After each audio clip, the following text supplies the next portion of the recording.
méchant garnement, et ne lui donneriez jamais que du tourment. Je crois que... Mon Dieu, sa sœur, vous faites la discrète et vous ne touchez pas tant vous semblez doucette. Et je ne puis souffrir sans me mettre en courroux de le voir quereller par un fou comme vous. S'il le faut écouter et à croire ses maximes, on ne peut rien faire. Et qu'on ne fasse des crimes, car il contrôle tout, ce critique zélé. Et tout ce qu'il contrôle est fort bien contrôlé. C'est au chemin du ciel qu'il prétend vous conduire. Et mon fils à l'aimer, vous devrez tous induire.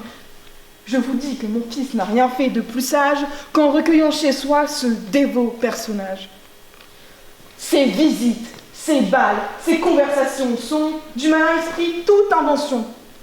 Là, jamais on n'entend.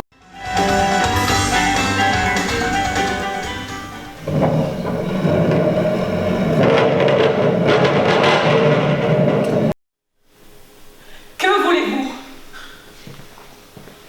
Vous dire... Ah!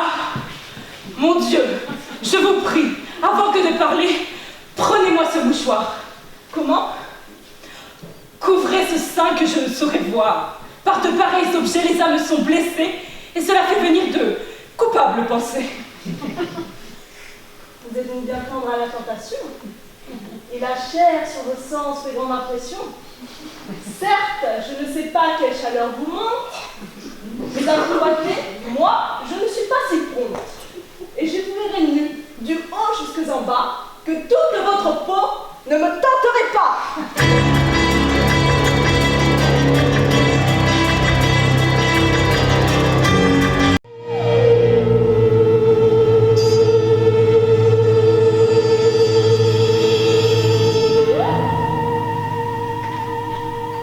On a le droit de choisir comment on...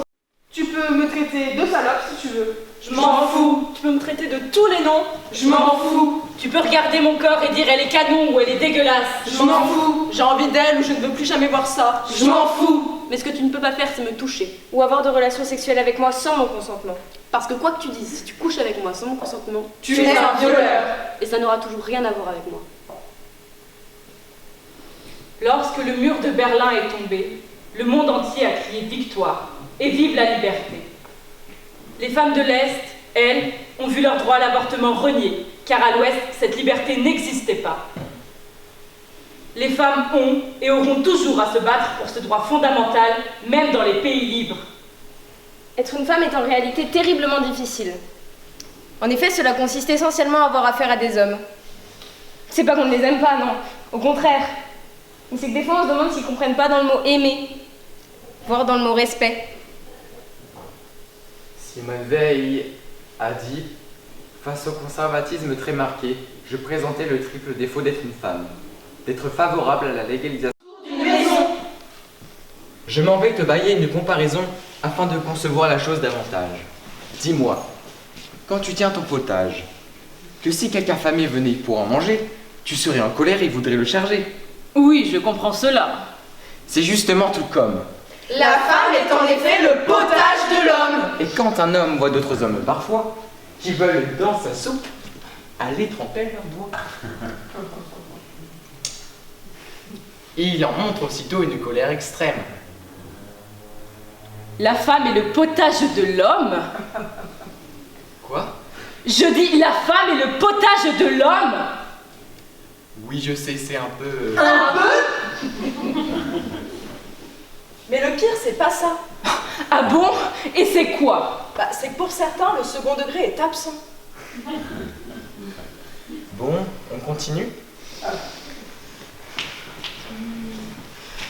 Pause!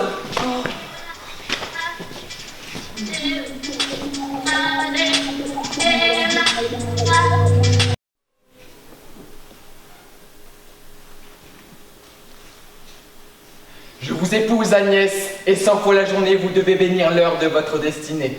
Contemplez la bassesse où vous avez été, et dans le même temps, admirez ma bonté. Qui de ce vil état de pauvre villageoise vous fait monter au rang d'honorable bourgeoise? Le mariage, Agnès, n'est pas un badinage. À d'austères devoirs, le rang de femme engage. Et vous n'y montez pas à ce que je prétends pour être libertine et prendre du bon temps.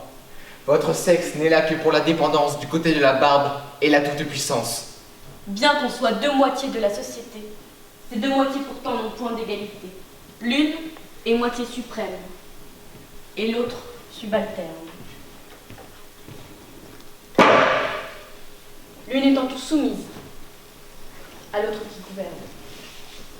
Et ce que le soldat, dans son devoir instruit, montre d'obéissance au chef qui le conduit. Un valet à son maître, un enfant à son père, à son supérieur le moindre petit frère, n'approche point encore de la docilité et de l'obéissance et de l'humilité, et du profond respect où la femme doit être pour son mari, son chef, son seigneur et son maître. Lorsqu'il jette sur elle un regard sérieux, son devoir aussitôt est de baisser les yeux et de n'oser le regarder en face que quand d'un doux regard il lui veut faire grâce. C'est ce qu'entendent mal les femmes d'aujourd'hui. Mais ne vous gâtez pas sur l'exemple d'autrui. Gardez-vous d'imiter ces coquettes vilaines dont par toute la ville on chante les fredaines. Et de vous laisser prendre aux assauts du malin, c'est-à-dire d'ouïr aucun jeune blondin. Songez qu'en vous faisant moitié de ma personne, c'est mon honneur, Agnès, que je vous abandonne. Que cet honneur est tendre et se blesse de peu. Que sur un tel sujet, il ne faut point de jeu. Ce que je vous dis là ne sont point des chansons, et vous devez, du cœur, dévorer ces leçons. Si votre âme les suit et fuit d'être coquette, elle restera comme un lys, blanche et nette. Mais s'il faut qu'à l'honneur elle fasse faux bond, elle sera alors noire comme un charbon. Et voici, dans ma poche, un écrit important, qui vous enseignera l'office de la femme. J'en ignore l'auteur, mais c'est quelque bonne âme. Et je veux que ce soit votre unique entretien. Tenez, voyons un peu si vous le lirez bien. Les maximes du mariage ou les devoirs de la femme mariée avec son exercice journalier. Première maxime. Celle qu'un lien honnête fait entrer au lit d'autrui doit se mettre dans la tête malgré le train d'aujourd'hui que l'homme qui la prend Ne la prend que pour lui. Je vous expliquerai ce que cela veut dire, mais pour l'heure présente, il ne faut rien que le lire. Deuxième maxime. Elle ne se doit parer qu'autant que peut désirer le mari qui la possède, c'est lui que touche seul le soin de sa beauté. Et pour rien doit être compté que les autres la trouvent laide. Troisième maxime. Loin ces études d'œillade, Ces eaux, ces blancs, ces pommades, et mille ingrédients qui font des teints fleuris. À l'honneur tous les jours, ce sont drogues mortelles, et les soins de paraître belles se prennent peu pour les maris. Quatrième maxime. Sous sa coiffe en sortant comme l'honneur leur donne, il faut que de ses yeux elle étouffe les coups, car pour bien plaire à son époux, Elle ne doit plaire à personne. Cinquième maxime. Or ceux dont au mari la visite se rend, la bonne règle défend de recevoir Aucune âme. Ceux qui de galante humeur n'ont affaire qu'à madame n'accommodent pas Monsieur. Sixième maxime. Il faut des présents des hommes qu'elles se défendent bien, car dans le siècle où nous sommes, On ne donne rien pour rien. Septième maxime. Dans ces meubles dût-elle avoir de l'ennui, il ne faut Écritoire, encre, papier, ni plume. Le mari, dans les bonnes coutumes, écrit Tout ce qui s'écrit chez lui. Huitième maxime. Ces sociétés Société déréglée qu'on nomme belles assemblées, des femmes tous les jours corrompent les esprits. En bonne politique, on les doit interdire, car c'est là que l'on conspire contre les pauvres maris. Neuvième maxime. Toute femme qui veut à l'honneur se vouer doit se défendre de jouer comme d'une chose funeste, car le jeu fort décevant pousse une femme souvent à jouer de tout son reste.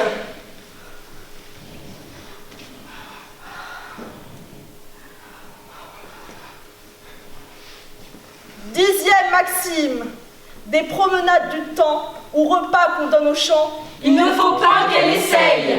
selon les prudents cerveaux, le mari dans ses cadeaux Et toujours celui qui paye. Onzième maxime. Vous acheverez seul, et pas à pas tantôt, je vous expliquerai ces choses comme il faut.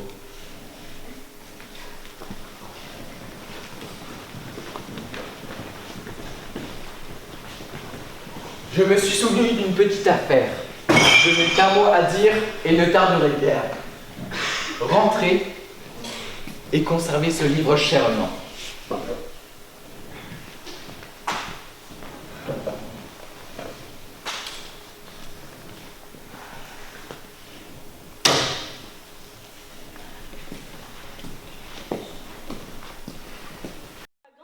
Et qu'indiscrétion. Leur esprit est méchant. Aïe. Et leur âme fragile. Il n'est rien de plus faible et de plus imbécile. Rien de plus infidèle. Et malgré tout cela, Dans le monde, on fait tout pour ces animaux-là.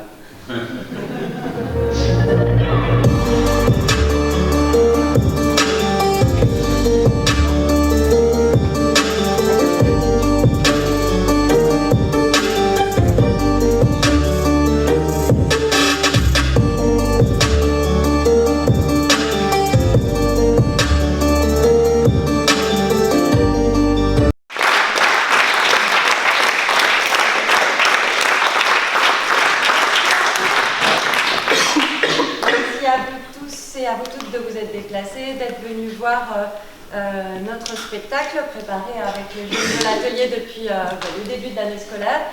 Pour certains et certaines, c'est la première fois qu'ils se représentaient sur scène aujourd'hui et donc ça a été un vrai baptême puisqu'ils ont fait 3 représentations. Ils sont maintenant disponibles pour vous si vous avez envie de leur poser des questions, savoir comment ils ont ressenti ces